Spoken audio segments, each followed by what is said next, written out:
I pledge allegiance to the flag of the United States of America and to the republic for which it stands, one nation, under God, indivisible, with liberty and justice for all.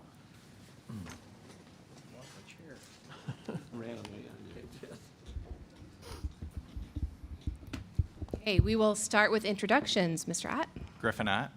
Greg Eating, Superintendent. Rachel Wade.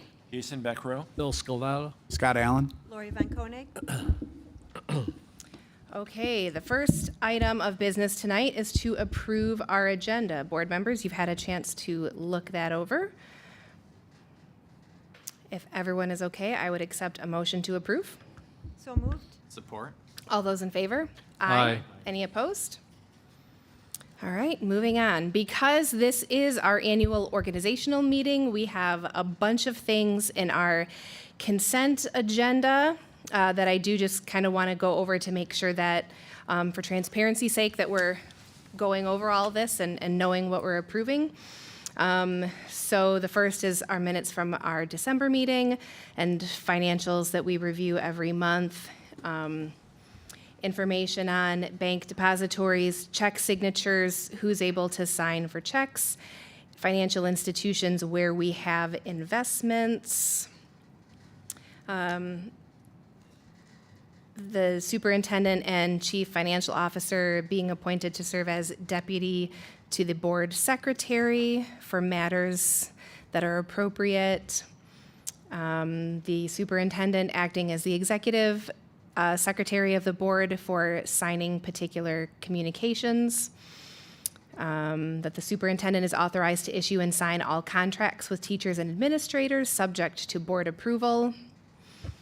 To issue and sign all extra duty contracts and to accept any resignations when tendered by an employee. That we will continue to use Troon Law Firm of Lansing, Michigan as our school counsel on matters dealing with bonding negotiations, elections, and other concerns. That all existing policies, bylaws, and administrative rules previously approved by the Lakeshore Board of Education be readopted, and that the president be authorized to appoint a policy committee to review board policies and make recommendations. State and federal programs that the district will participate in. That the superintendent be authorized to represent Lakeshore by signing grant opportunities and applications. That the superintendent and/or his designee be appointed to represent or retain professional representation for the board in all matters dealing with employee negotiations. Renewal of Board of Education memberships. This is really exciting stuff for everybody, isn't it? Any questions or comments or anything related to the consent agenda, particularly related to the organizational meeting? I did participate in a 4-hour webinar on how to prepare for the organizational meeting, and let me tell you, it was about as exciting as what I just went over. All right, if there are no questions or issues with that, I would accept a motion to approve. So moved. Support.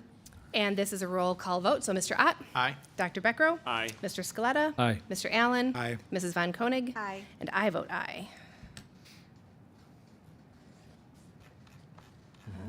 Okay. Flipping right on to what is probably, and actually always is, the most exciting item on our agenda. Good news about our schools. Mr. Eating, what do we have today? We have Mr. Holtgren, who's going to do some discussion with some other staff members from the high school in our PLC process and kind of what's going on at the high school PLC-wise. And I believe he also has 2 student groups, one from robotics and the Key Club. So you're on.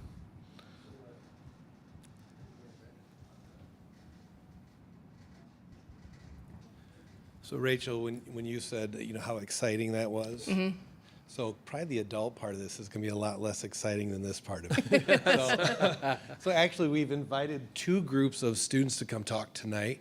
One of the really cool things about the high school is we get showcased a lot because our kids are out in the community and doing a lot, from, our band just doing an excellent job to our engine build team. I'm still trying to get them to work on my car in 22 minutes. So, if they pay by the hour especially. But this is a really excellent group. I was able to see them a couple months ago when we hosted something here and just helping out. But this is our robotics team and 2 members for the robotics team, and I asked them just to share what they're doing right now. So, gents, can you share? And don't mind me, because I'm going to take a picture of you, because I'm guessing both of your mothers would probably appreciate that.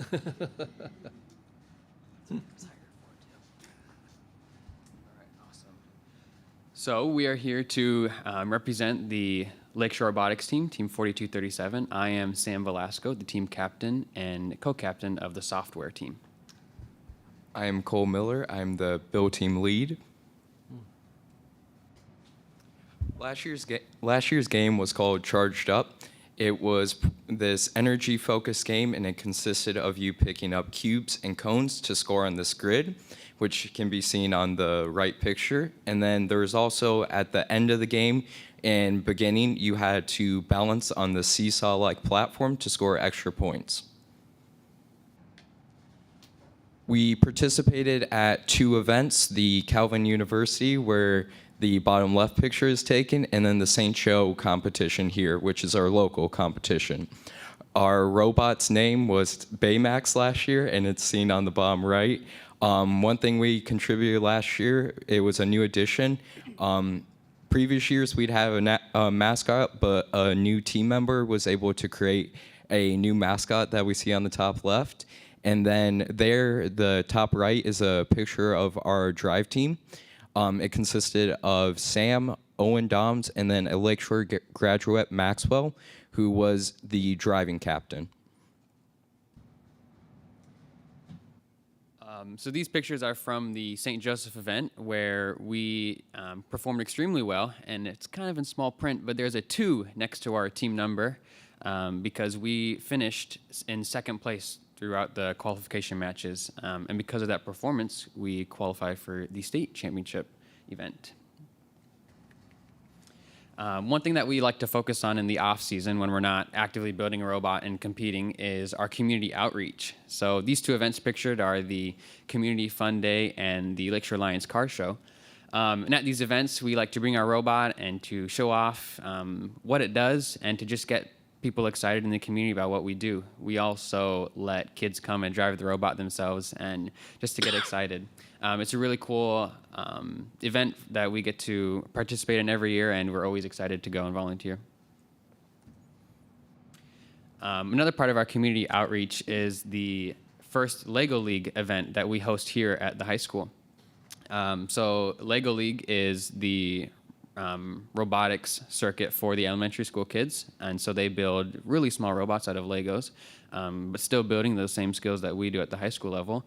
And so this event brings in a lot of teams from all over Michigan that come and compete, and so we provide lots of volunteers from our high school team, and I'm pictured in the top left. I got to MC at that event, and that was super fun.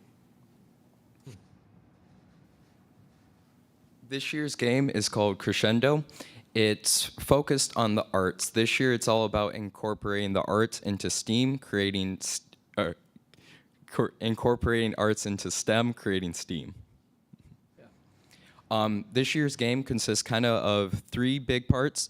As seen in the top left, you have to pick up these notes and score them into a speaker, which will score you points, or you can place them into this thing called the amp, which scores you less points, but then allows you to create it so you score double points for your speaker.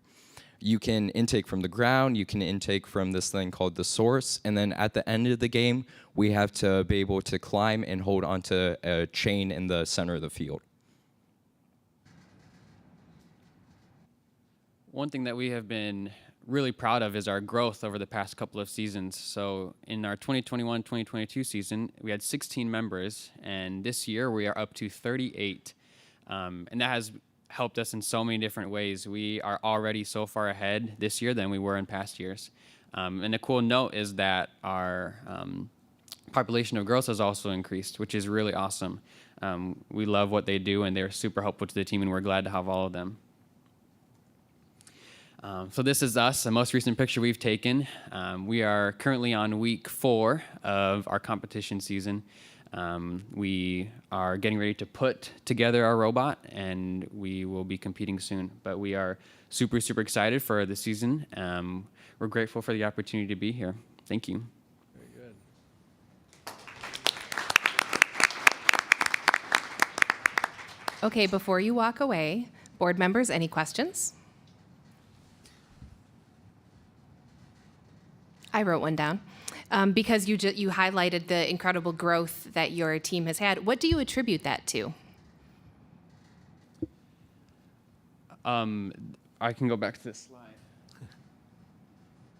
We have had a lot of new members, especially freshmen. So we got a lot of freshmen to join. I think a lot of it was from the club fair. When we advertise at the club fair, a lot of people come around the booth and they see what we're like, and having a big robot there next to our booth is pretty enticing. And so I think that has played a big part, is what we do inside the school with the club fair, but also just inviting our friends to join the team. Last year was my first year, so I didn't join as a freshman, but I think just word of mouth, getting our friends to join in the club fair. Very good. And how often do you meet? We meet on Mondays, Tuesdays, and then Thursdays, and then on Saturdays we have a longer meeting. And then depending on your sub team, there are some weeks where you might meet on a Saturday or Friday night. We had these things called catathons this previous week to be able to complete the design of our robot. Awesome. Very good. Any other questions? It's Do you very have impressive. I have one. Do you have a business that you work with? Yeah, there's multiple businesses that we work for with sponsorships. We have a whole sub team selected to just kind of outreaching with different companies and seeing who's willing to support this team. We end up once the building of the robot's completed, we'll put stickers on the robot to show their logos, or even on our shirts. Like your shirt right now, right? Awesome. Great. Thank you both so much for being here tonight.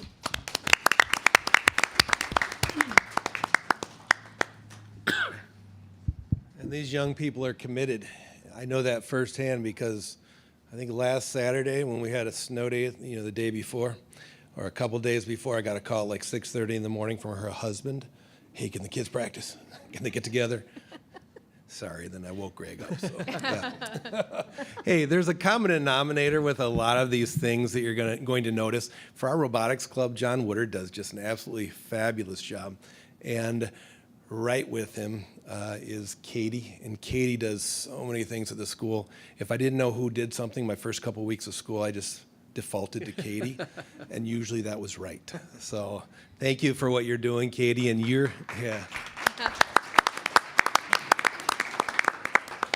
so I'm pleased to say that this year I am working with the robotics team for the first time in 13 years. John was part of the inception and that group that started it, and now our youngest has joined the team. So now I'm taking part of that. And to be around these kids and see their desire to learn and gain skills that they know are going to be putting into place after high school is incredible. To be able to do that. And so that's just one thing that I've added on, but one thing that I've been involved with for a very long time here at Lakeshore High School is Key Club, and that's our student service organization, and that's where really my heart and passion is at. So we have a couple of students from our Key Club. They're going to come up and share what Key Club has been doing with them. So I'll hand it over to them.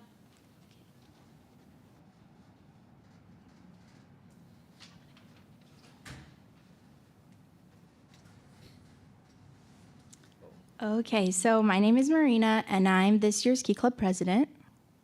My name is Ricky, and I'm the vice president. So Key Club is the largest club at Lakeshore. Last year we had a little over 130 members, and this year we've increased our membership to over 190. So that's been very exciting. It's a student-led service program, and we're really focused on teaching leadership through service to others. And today we're going to be talking about just a couple of different events we've been doing that really benefit the community. So our first event was cookie decorating, and so we decorate cookies after school to send to police and fire departments around our community.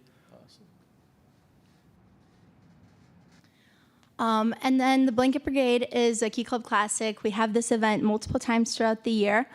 We we make tie blankets and then we donate them to different places. We usually donate to hospice centers, but just recently we worked with the Live Like Eva Foundation and donated them to the pediatric wing at Lakeland. So this was in the fall. We did Rake a Difference, and we volunteered through United Way and Rake Leaves for senior citizens, and we had a lot of volunteers there. We had 44. So the Blossomland Learning Center is a community we work with every year. One of the things we do is Blossomland Fun Day. We use our extra funding from the homecoming dance, which we throw annually, and we also provide volunteers. The funding goes towards having like really fun bouncy houses and whatnot. And then we also donate items and make contributions to their school store.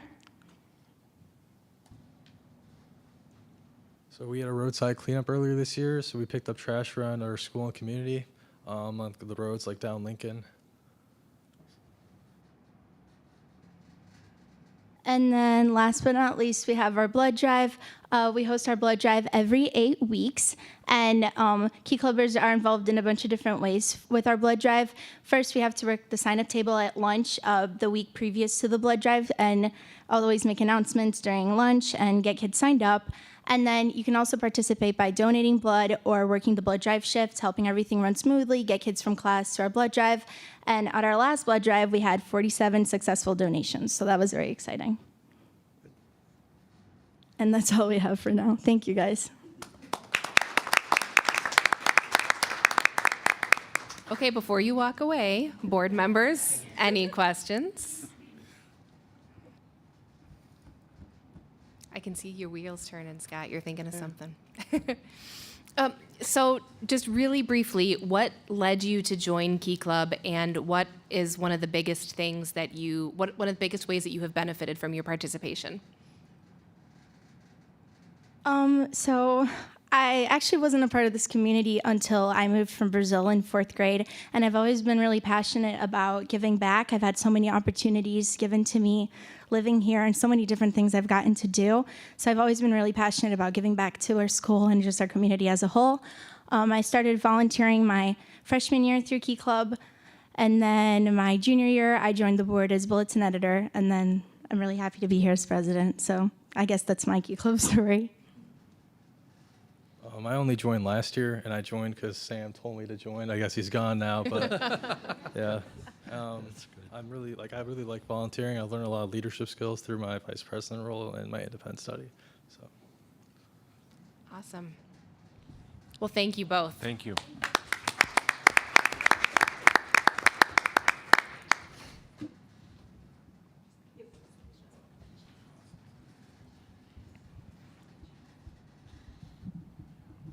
May I walk around a little bit? Do I have to stay confined to here? Okay. Like I said, that was the enjoyable part right there, but I did want to spend a little bit of time, we're talking about good news, and whenever we see something like this, good news that happens in our schools, there's always an adult behind that, right? So that's where I wanted to put the focus on today. I was on the adults that are doing some really good work. As a district, and you know this, we are focusing on our PLC process, or professional learning communities. And I just want to take a moment and talk about where we are in that process, because what we've done this year, we've taken a step back. Now, it's important to the district for us really focusing on student learning. So as a high school, we are stepping back and making sure that we do the process with fidelity, and that each one of the pieces is done properly. And we know that, we monitor that before we move on to the next piece. It's that idea of going slowly, so you can run quickly. So we're in that kind of slow phase to make sure we do the process correctly. So when we talk about professional learning communities, just so we have a similar definition, it's when adults collaborate around student learning, specifically in a school, to make it better for the students, right? And we are looking, you heard the word learning, because there's two things that happen in school. There's teaching and there's learning. They're very, very different, right? So our goal this year is to really focus on the learning piece and monitoring those learning. So I asked two members of our guiding coalition to share today kind of the work that we're doing in our professional learning communities, with an idea that in each one of our classes, there are things our students need to know. There are essential things that they need to know, and what we are doing to ensure that that happens. So our guiding, every school has what's called a guiding coalition. It's made up of a team of educators. In our case, it's a team of people from each one of the different content areas, which I really like because you have a lot of different perspectives on that team. Today, again, we have Katie, and Katie is representing math, and we have Ryan Quinn, and Ryan is representing not wrestling today, but is representing our science department. So could the two of you kind of talk through what we're doing right now? All right, so within a PLC, there are three big ideas that we can look and ensure that students are going to learn and guarantee a viable curriculum, foster that adult culture that allows for collaboration that is still focused around student learning, and then looking at our results, being results driven for that. And in order to be focused on those results, there are 4 questions that a PLC will always fall back to and use those throughout their work. And those 4 questions are, what do we want all students to know and be able to do? And that's where we start to identify our essential standards. We teach a lot, and a lot of our students take what we teach and apply it to different places, have different paths they need to go to. There are students that are going to be taking Algebra 1 and are going to end up being engineers building bridges. And there are going to be students taking Algebra 1 that are going to end up in the medical field as nurses and CNAs. So when we talk about what's essential versus important versus nice to know, we needed to be able to have some common vocabulary for that. We also need to know, how will we know if they have learned it? And so that's where we start looking at our assessment pieces and how we're going to assess students to be able to identify what they've learned. And then talking about those results. How will we respond when some students do not learn that material? And what will be our intervention pieces for that, so we can guarantee that they have these essential standards of learning for a course to take with them? And then how would you extend something when a student already knows that? So those are those 4 questions that the work in which our PLC groups are doing. And those are often focused around our content areas and the courses that we're teaching.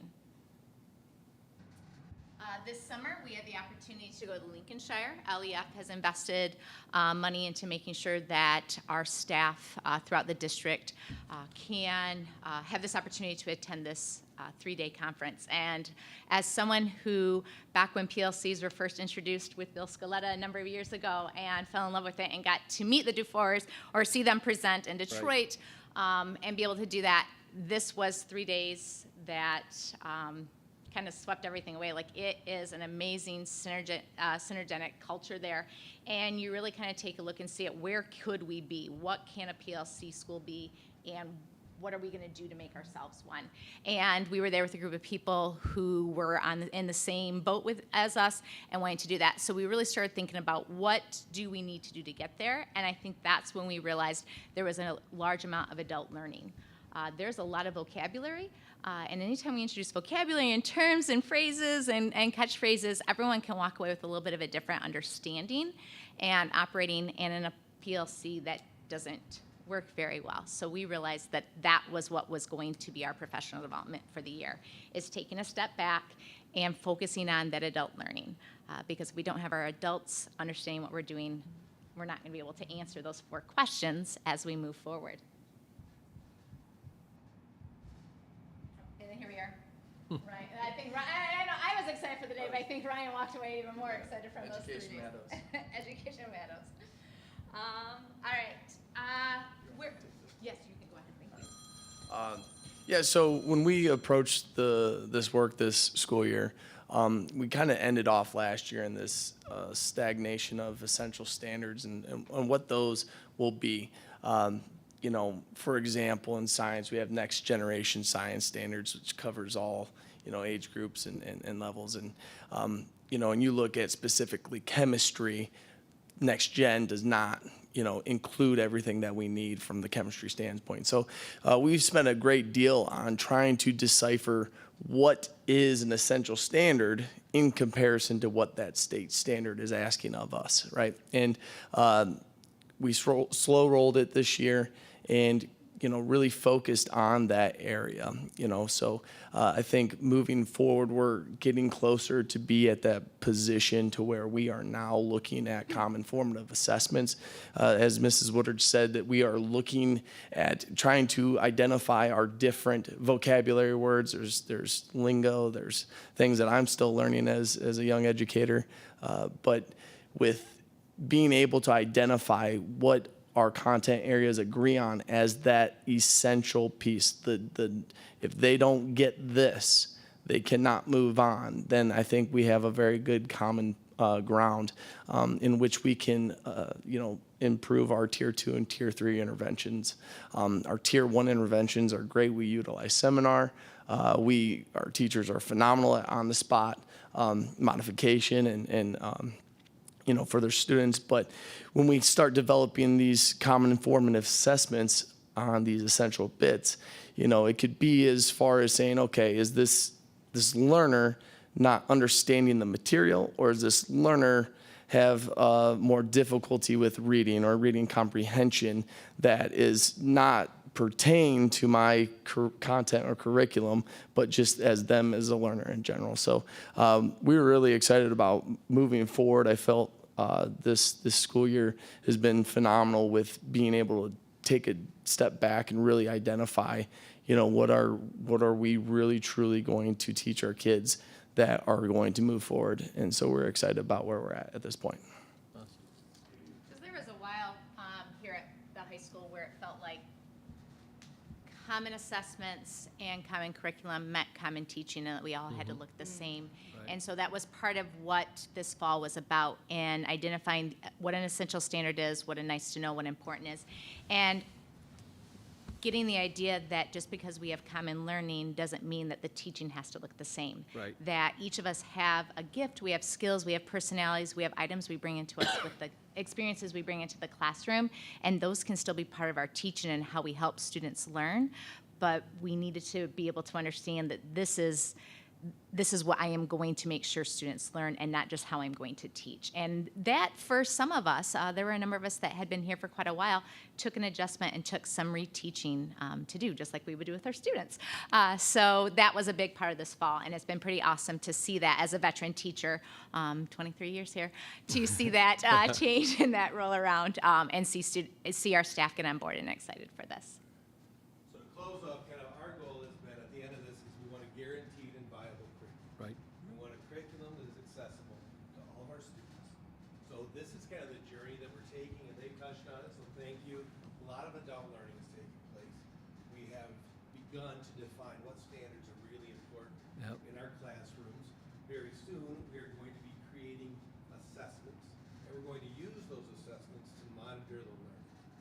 When the student does not have the learning, we're going to use remediation. When they do have the learning, we're going to use acceleration. And then you're never done, right? It's action research. As we get that data, we're continuing to work on that cycle of reflecting so we can do better. And I'll close just saying I love the staff here. They are growth mindset people. They have jumped in. I was a little hesitant really with this PLC process because it can be daunting. You do it with fidelity. And stepping back and doing adult learning. And they have embraced it. They are working very hard. And the evidence will be, I hope, in a couple of years, we're looking at our curriculum and we're looking at our data and saying, yes, that's why we wanted this curriculum to be guaranteed. And that, for me personally, guaranteed means it works for everybody.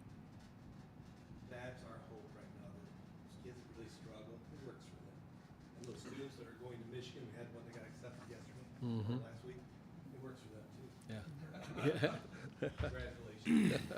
So, thank you Yep. very much. That's Thank the you. work that we're doing. That's Very the good. Good news are the good people that are doing it. Yep. I'm glad Katie mentioned the fact that the teachers' individual freedom in their classroom is still viable, being a product of the 60s and 70s. We got to do that. So. And Bill, I was going to say that too, is that we have over 2,000 years of experience on our staff. Wow. Gray hair, but a lot of experience, and that's it. We want them to bring them to that classroom, right? Right. The skills that they have, and that's the beauty of collaboration. Yeah. Because that's what a PLC does. You're working in teams with people, collaborating, gaining strategies, gaining skills. And we want that classroom to be engaging. And it's only engaging if you're bringing you and you're passionate, excited, and you're able to do things in the way that you do it best. So Awesome. thanks for saying that. Just like with the students, don't walk away because there might be questions. So board members, are there any questions? I have two questions. Number one, is this specific to just the high school? And what PLC, what involvement with the elementary level and the middle school level is there for PLC? Well, the PLC process is across the board, elementary through the high school. Currently, we are working on developing a vertical alignment with the middle school. I can't speak on the elementary school as we are secondary, but I do know that they put a lot of hard work and effort too in their process. And those teachers are also getting the training? Oh, yeah. Okay. Yes. Yep. Yes. Yeah, I got a chance to ride over with 5 elementary teachers this summer from Lakeshore, and that's always an exciting moment to spend that time with those elementary teachers. They are a special gift to this earth. So. Absolutely. My next question is, do you feel that our curriculum is where it should be? Is there anything that we could improve on, or is there anything that you're noticing as you're doing the curriculum? So I can only speak as for my Algebra 1 cohort that we've talked about, and there's been a lot of discussion as far as, like, is that essential? Is that important, or is that nice to know, and where are they going? And how do we assess that and get that information from the students? And so we are really starting to evaluate, not necessarily what we teach, but the amount of time we spend on something and how we're going to assess those essential standards, and does that look a little bit different from our nice to know and our important? So I don't feel like our curriculum is changing anything. I feel like we've had a really strong program, but really thinking about the intentionality of our teaching with that and the assessments with it is where, in Algebra 1, where our conversations have been. Yeah, and with our new central administration, that's the new people that are placed there, I'm just wondering if that, do you have the freedom then to dialogue back and what's important to you? And Natalie's in the building quite a bit, so I think I stop and talk to her about curriculum stuff all the time. So yes, it's been awesome to have that opportunity to now have 2 people in our central office so that we have someone who's focused primarily on curriculum instruction and being able to be that resource to us in that ear when we need that. So yes, it's we're been pretty wonderful. excited that they're there too. Yeah, I think it's great. Natalie and Allison were in my office this morning, and we were working on kind of talking about vertical alignment. We're getting our staffs together in just a couple weeks to talk about how things kind of fit and how the scaffolding looks. But yeah, very much supported. Natalie, we're sending a bunch of teachers to a training in just a couple weeks, right? San Diego, actually, we're sending a group of 7. It's very exciting. Our actual solutions retrainer is going to be presenting at this conference, and so just another opportunity to learn and grow and bring back some amazing things to our district. And we're very grateful to the LEF to financially support us in those endeavors as well. And also just to speak to the vertical alignment that Jerry referenced, so on one of our half days coming up, the Middle School Guiding Coalition, we meet at least monthly, sometimes more than monthly, but for sure monthly. Your Guiding Coalition is your team that's responsible for your PLC process at your school. So at our last Guiding Coalition meeting, in the beginning of January, in preparation for mid-February meeting, we were talking about, like, hey, when we have this opportunity to meet with the high school staff, like, what do we want this to look like? So my Guiding Coalition put an agenda together, sent it to Jerry sent it out to his Guiding Coalition, so that both of our Guiding Coalitions can kind of guide those conversations that 612 will be having on Monday, February 12th. Great. And Lori, when we think about curriculum, you asked us, do we need, how's our curriculum, right? I think, too, we also, when we did our vision statement for the high school includes critical thinkers and problem solvers. So as we're thinking of these skills that we need within our with the content within the classes, we also really, I think that's the next step for us as a staff. How do you foster critical thinkers, right? And problem solvers and collaborators and all those pieces. So we're really looking at taking that curriculum, expanding it to those more employability type skills as well. Great. Thank you. Other questions? Not so much a question, just want to give you guys kudos because I know, talking to a few people in the district, the work you guys put in this year, like you said, Jerry, tearing it apart and kind of looking at what was not working with PLCs. And it's easy, you guys could have kept going with what you've been doing all along, but I've just seen a reinvigoration of a lot of teachers where they're like, this is all great stuff. We're really getting something that we weren't getting before. So kudos to you guys for taking that and saying, no, we'll step back. We'll, reevaluate, redo the process. That's a lot of work. And just thank you to all of you guys for what you do. Because that education piece, adult learning never stops. And so just really proud of you guys. I'd like to piggyback off of that as I'm going to take my board member hat off and proud parent / satisfied customer. I'm 2 Lakeshore alumni, and when they were here, it was fantastic, and it wasn't that long ago, but I just want to, again, shout out and thank you, and your constant pursuit of excellence, and as excellent as it has been, that is never satisfactory to you. And it's how can we get better? And it is inspiring. And just thank you. Yeah, thank you very much. I told a student this weekend, I asked her about something, and she said, well, it's fine. I said, oh, honey, fine ain't good enough for the end grade. Like, we don't ever want to compromise when we say that. And so if we hear ourselves saying that we're doing good enough, we know that there's something that can change. And so that just allows us that self-reflective piece of what don't I like about it and what needs to change. So I think as long as we have a group of teachers that are willing to act on that, I think we're going to be in a pretty good place. Here, here. Just one comment. I think as a parent, there's been a palpable change this year in the climate here at the high school. And I think a lot of the credit goes to Mr. Holtgren, but it also goes to the PLC process and teachers who are dedicated to making it work and using the Wednesday mornings that all of us parents hate to have late start, but really using that time to invest in our kids. And as a parent, that means the world. And I thank you for what you guys do. And Jerry, I would 100% disagree with what you said, that the students were going to be more exciting than this. They're equal, right? Different, like you love your kids both, equally, but just in different ways. Yeah, because it's phenomenal to hear the students speak about their experience, right? And the incredible things that they're doing in and outside the classroom. But to have presentations like this and the presentation that we had in December about the literacy work that's going on at the elementary schools, for us, this is the part that gets us jazzed up, because this is what we're here to do, is to help equip and empower Greg and all of you to do this work, because this is what is transforming the lives of our students. So thank you so much for your very thoughtful and intentional presentation. We really appreciate it, and for everything you do.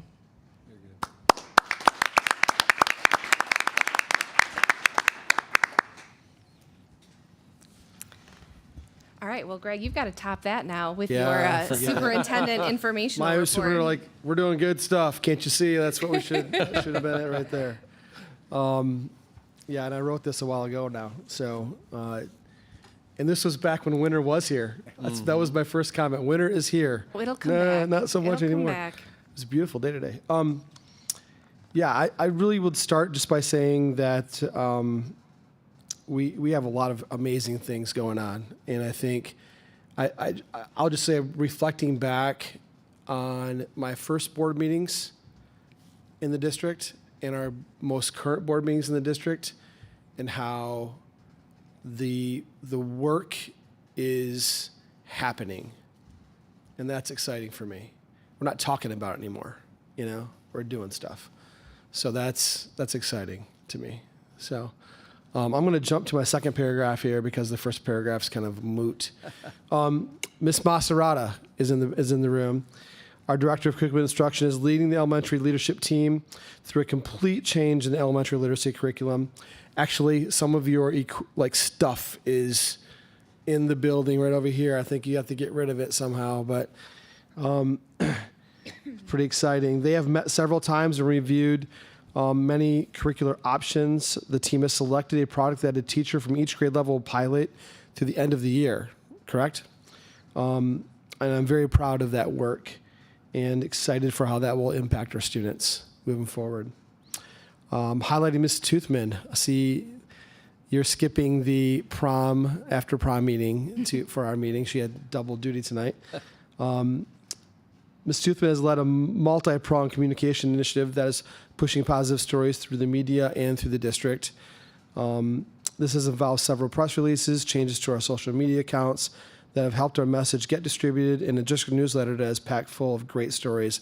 And again, also just super fun to watch. I think she looks forward to every Monday when she gets to deliver those awards to those teachers and get those stories going. So pretty fun.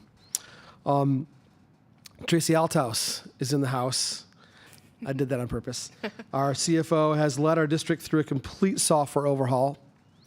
This has been quite a challenge, and I'm very grateful for her and her team. This team is detail-oriented and great stewards of our district.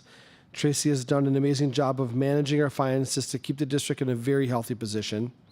This includes managing the hundreds of local, state, and federal grant funds, as well as managing the sinking fund, bond fund, and state aid. This is a very complicated and challenging time, and the Lakeshore Business Department continues to be a leader in our area and throughout the state. I can't state that more, but we are definitely a leader when it comes to the finances in the state. So a tribute to her and her team. And finally, this is my third opportunity to gloat about our amazing school board. It is School Board Appreciation Month yet, for a couple more days. Collectively, as a whole group, one thing people have to understand is the board are individuals, but they work as a group. They work as a collective. And as a collective whole, you will not find a more dedicated and supportive group of people focused on doing whatever it takes for the students and staff at Lakeshore Public Schools. They are focused on continuous improvement and doing what is right for both the individual and the group and meeting the needs of the whole child. Collectively, you really will not find a better group of people. Individually, each board member has provided myself, my family, with friendship and unconditional support. Each has a heart for service and a deep love for all things Lakeshore. And I've really loved getting to know each board member on an individual basis, and honestly, I've learned an incredible amount over the last 3 years. So thank you really is not enough, but we do have some little gifts for them. You can kind of see the bags. We got them this year, which are super awesome, and excited for really for another year. So excited for another year. So thank you. Jason sniffing his over here. Yeah, they're sniff-worthy. So. Well, on that note, I would say I don't necessarily want to speak on behalf of everyone else, but I think I can safely say that it is one of the greatest honors for all of us to serve in this role. You're right, we do this because we love our community. We love our students, we love our teachers. We know that public education is probably the single most impactful thing in developing good people and good citizens. And it is just truly an honor and a privilege to do this work alongside all of you. And my New Year's resolution was that I was going to allow myself to cry every time I felt the tears, and I really don't want to do that in front of you all, so I'm just going to move along unless anybody else has anything they would like to add to that. Just to ditto that, it feels like every day, in a lot of ways, is Board Appreciation Day. So thank you, and fantastic. Yeah. Okay, moving on to Board of Education reports and action. The first thing we need to do is elect our board officers for the calendar year of 2024. Again, knowing that we're going into strategic planning, starting next week. Mm-hmm. And knowing that some of our committee structures may change based on that, the discussion was to keep the slate of officers the same, at least for now, as we go through that strategic planning process and kind of see how things shake out through the end of the year and into the summer. So the recommendation would be that myself would stay as president, Jason Becker as vice president, Lori Von Koenig as secretary, and Griffin Ott as treasurer. So board member, any questions, comments, discussions? If not, I would entertain a motion to approve that slate of officers. So moved. Support. All those in favor? Aye. Aye. Any opposed? Any abstaining for any reason? Excellent. Okay, moving on. Bylaws resolution. Each year, the Board of Education adopts the bylaws resolution, which readopts the bylaws of the Board of Education and sets their regular monthly meeting dates, times, and places. So this information is always and will be available on our website in terms of when our regular meetings are held throughout the year. It is typically the second Monday, but there are times when, because of schedules and holidays and vacations, that gets changed. So that will be available on our website. Board members, you have the dates in front of you. And then the meetings begin at 5:30 and are held here in the high school LEF Learning Center. Any questions or comments related to meeting dates? If not, I would accept a motion to approve. So moved. Support. All those in favor? Aye. Aye. Any opposed? Any abstentions? Okay, the next up is board committee assignments. Again, as I mentioned, since our committees will likely be changing based on the results of our strategic planning work, the recommendation is to keep our committee assignments as they have been. So just for all of you, in case you're interested, serving on administrative affairs would be Kevin Bushu, Griffin Ott, and Lori Von Koenig. Facilities and finance would be myself, Kevin Bushu, and Griffin Ott. Policy would be Scott Allen, Bill Scaletta, Lori Von Koenig. CMC would be Jason Beckrow, myself, Scott Allen, and then Bill Scaletta would be our representative to the LEF. And then the times and dates of the committee meetings would remain consistent as well, which again are also available on our website. And this does not need to be approved, right? No. Perfect. All right, I think that's the bulk of the organizational meeting businessy stuff. Now moving on to Board of Education reports, administrative affairs. Mrs. Von Koenig, would you read that, please? Yes. The Administrative Affairs Committee met on December 19th, 2023. Susan Toothman, Director of Human Resources and Communications, updated the committee on the change in leadership at Stewart and the plan moving forward. The committee also discussed other issues around the district. Thank you. Facilities and Finance, Mr. Ott. On Thursday, January 11th, the Facilities and Finance Committee met, consisting of Rachel Wade, Kevin Bushu, Greg Eating, Tracy Althouse, and myself. Items discussed included but were not limited to the following. Tracy presented budget modification number 2. A brief summary of this will be presented tonight for the board approval. Monthly financial statements were reviewed. No items of concern were noted. Various HR and CMC items were discussed. Greg discussed a possible online counseling consortium with Barry and Risa. More information about that will be coming soon. Wonderful, thank you. All right, and you will all, any of you who come to our meetings on a somewhat regular basis, will be very glad to know that we have found out that with policy changes, we don't have to read the whole entire policy. Just provide some updates about things that have been changing. So Mr. Scaletta is not going to have to read 28 pages of policy, just giving us some overviews of what we've got for first reading tonight. So Mr. Scaletta. Okay, the policy committee met on Thursday, January 11th. Members present were Scott Allen, Lori Von Koenig, Greg Eating, and myself. The committee prepared for the first reading of the various policies that are updated and are now being brought to the board. From Neola, and by the way, Neola means the Northeast Ohio Learning Association. It doesn't mean New Orleans or anything like that. And it includes Wisconsin, Michigan, Indiana, Ohio, West Virginia, and Florida. So I had to do a little research on that. So policy 1540, administrative staff reductions, recalls. This is a new policy. This policy has been added to address existing administrative staff reductions and recalls. Policy 2370.01, online blended learning programs. This is a revised edition. This policy has been revised to reflect the current online and blended learning rules and requirements under PCL 388.1621F, paragraph 14, which allows the district to switch to online learning under certain circumstances for not more than 15 days. Policy 7540-03, student technology, acceptable use and safety. This is revised. This policy has been revised to include optional language addressing artificial intelligence and to include a cross-reference to policy 5500, student conduct. Policy 8305, information security. This is a technical correction to include a cross-reference to bylaw 0100 definitions. Policy 8531, free and reduced lunch prices. This is revised.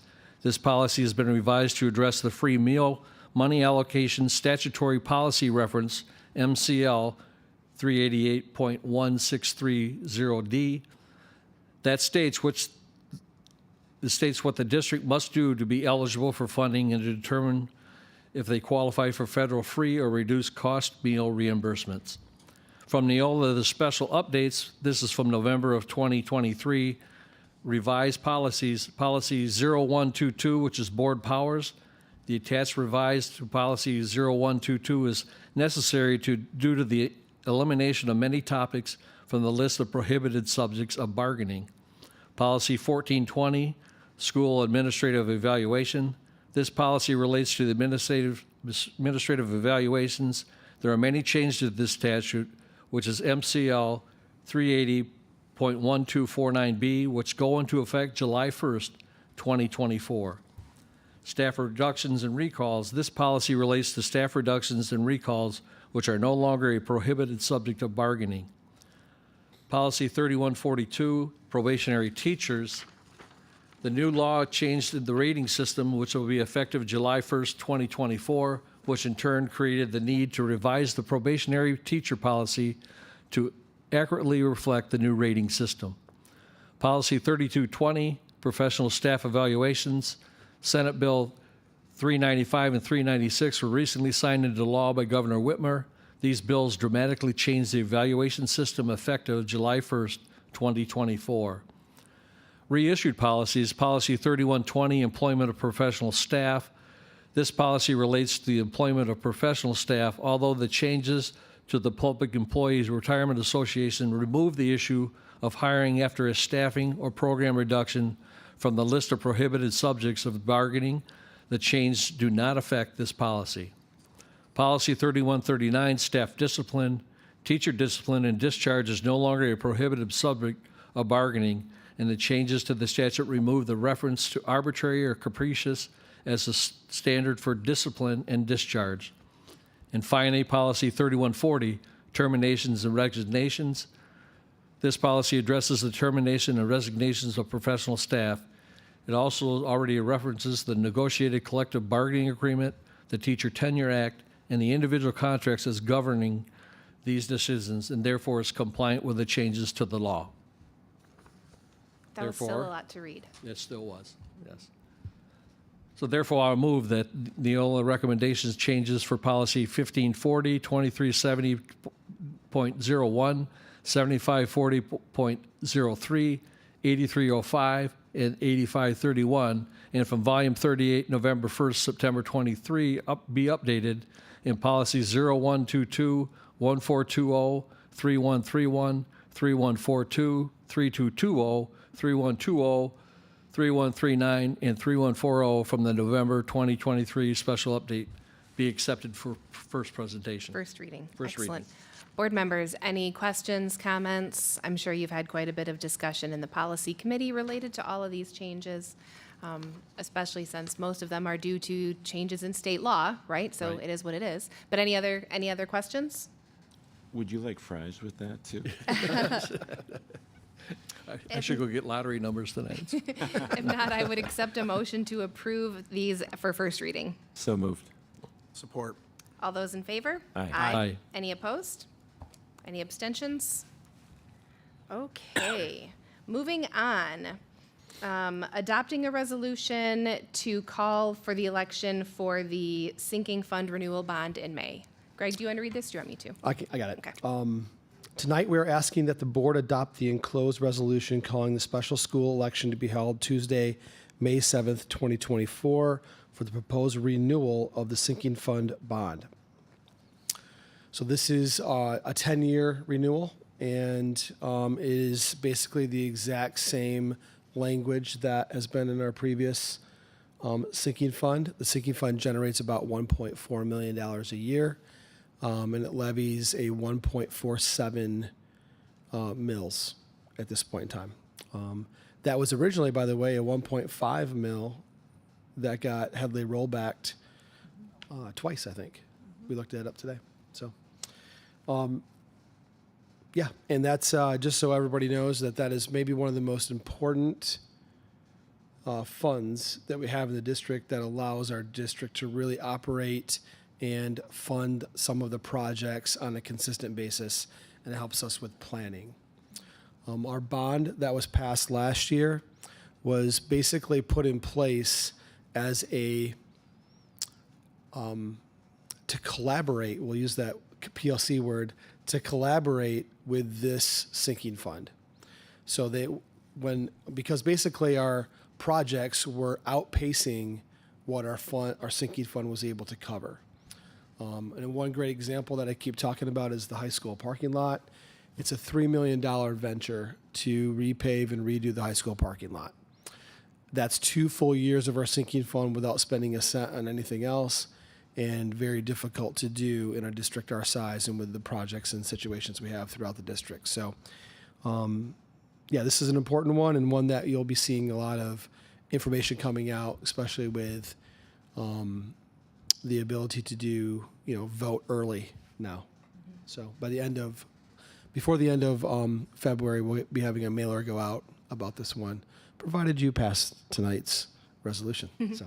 And it is just a continuation of what currently exists. Correct. It's not any type Correct. of new investment. And actually, I'll be going on record to say that we could be going out with a change in it, because now the sinking fund state allows you to put things like school buses, pay for those through your sinking fund, but then it changes it away from a renewal, and that would then become a new proposal on the ballot. So instead of doing that, we thought, you know what, it makes more sense to do a renewal. People are much more understanding when they see that and understand their taxes are not going to change at all. Even though they wouldn't change the other way, it would just change a word in the language. But this way, it's a little bit more clear. And as the money goes, we can utilize our general fund for paying for buses from at this point forward. Where if the other way, we'd have to use our general fund for paying for a sinking fund thing. So at the end of the day, it doesn't necessarily matter. Board members, any questions? If not, I would accept a motion to approve the resolution calling for a special bond election. So moved. Support. And this is a roll call vote. So Mr. Ott? Aye. Dr. Beckrow? Aye. Mr. Scaletta? Aye. Mr. Allen? Aye. Mrs. Von Koenig? Aye. And I vote aye. Okay, moving on to the quarterly budget modification number 2. Actually isn't very much in this quarterly budget modification, which is typical at this time of year. This time of year, it's basically just an in and out, what have we received from the state that we didn't know about in October or last June. Basically, we have some E-rate money that came in that we actually applied for over a year and a half ago. So we're finally getting the money. We sent the invoice to the government. Hopefully it will be paid here shortly, because we already have the computers in. It was about $166,000 in computers. We also received from the state a bunch of money for our CTE equipment grants. You guys approved those bids, I believe in November or October. Those are coming in, and now we just need to get reimbursement from Barry and Risa. The other thing was excess equity. We did get money from Barry and Risa, a lot more than what we expected. However, this year is going to be good. Next year, we've already been told, don't budget basically for anything. Budget very, very low, because it's a kind of a round robin type of calculation. Also this year, or this budget modification, we had a lot of added personnel costs. So there were a lot of personnel costs in this budget modification. Basically, with everything, after you put it in the nice little spreadsheets, we went from a little south of 13% fund balance to a little north of about 12.6% fund balance. So again, we're still looking good with where we're going to be ending up for fund balance, as we all know, and I have told what my chestnuts are. So the actual known chestnuts are very well known. It still looks like we'll be in a great position at the end of June. Good. Great. Very good. And that's budget modification number 2. Excellent. Any questions? If not, I would accept a motion to approve budget modification number 2. So moved. Support. And this is a roll call vote. So Mr. Ott? Aye. Dr. Beckrow? Aye. Mr. Scaletta? Aye. Mr. Allen? Aye. Mrs. Von Koenig? Aye. And I vote aye. Okay, now we have a whole slew of overnight trips, which means there's some fun stuff coming up. So, Mr. Eating, what do you have for us? Yeah, so we have 5 requests for upcoming high school trips. The first is the Sister School Exchange Germany trip. So Amy Perkins and Spanish teacher Danielle Plichta are for 18 students, high school students, along with themselves as chaperones to travel to Munich, Germany, and another town in Germany. From March 28th to April 15th as part of the Sister School Exchange Program. Our students will be hosted by students in Germany. Together they will learn about German culture, tour local sites, and will form lasting relationships. This past October, Lakeshore students hosted their German partners in our community. This trip to Europe is the second half of the reciprocal exchange. Additional information has been outlined in the attachment. Board members, any questions? Super exciting opportunity for our students and It's staff. an excellent trip. I would accept a motion to approve. So moved. Support. All those in favor? Aye. Any opposed? Any abstentions? All right, what's next? The Key Club Leadership Conference, which was awesome. We had Key Club here tonight. Key Club advisor Katie Woodard is requesting permission to send between 12 to 15 students to the annual Key Club Student Leadership Conference on February 16 through 18 in Lansing. Board members, any questions? If not, I would accept a motion to approve. So moved. Support. All those in favor? Aye. Any opposed? Any abstentions? All right, keep rolling. The Mass Science Center Senior Capstone Experience, John Woodard is requesting approval for 17 Math and Science Center seniors to travel to Ocoee, Tennessee, from April 21 through 24. They actually put the pronunciation, Sue. Thank you. They didn't so much put for that for the Germantown. That would No, have they been did not. helpful. From April 21 through 24 as their capstone experience. Board members, any questions? So moved. Support. All those in favor? Aye. Any opposed? Any abstentions? All right, two more. Mass Science Center sophomore trip. Teacher Brian Samuel is seeking approval for the annual Math and Science Center sophomore overnight trip to Michiana Service Camp in Niles from February 18 through 19 for team building and fun educational activities. Any questions? If not, I would accept a motion to approve. So moved. Support. All those in favor? Aye. Any opposed? Any abstentions? All right, last one. Robotics tournaments. The robotics team kicked off the competition season on January 6th at LMC. Based on their 2 events in March, they will hopefully qualify for the state tournament at Saginaw Valley on April 3 through 6, and the first Robotics World Championship on April 17 through 20 in Houston, Texas. That's awesome.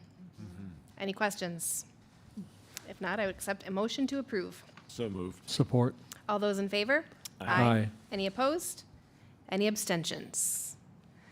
All right. Next up is public comment. Did we have anyone register for public comment this evening? Nope. All right. Then keep this train rolling, which is to adjourn the meeting. So board members, I would accept a motion to adjourn tonight's meeting. So moved. Support. All those in favor? Aye. Any opposed? Any abstentions? All right. Thank you all for coming tonight. Yeah.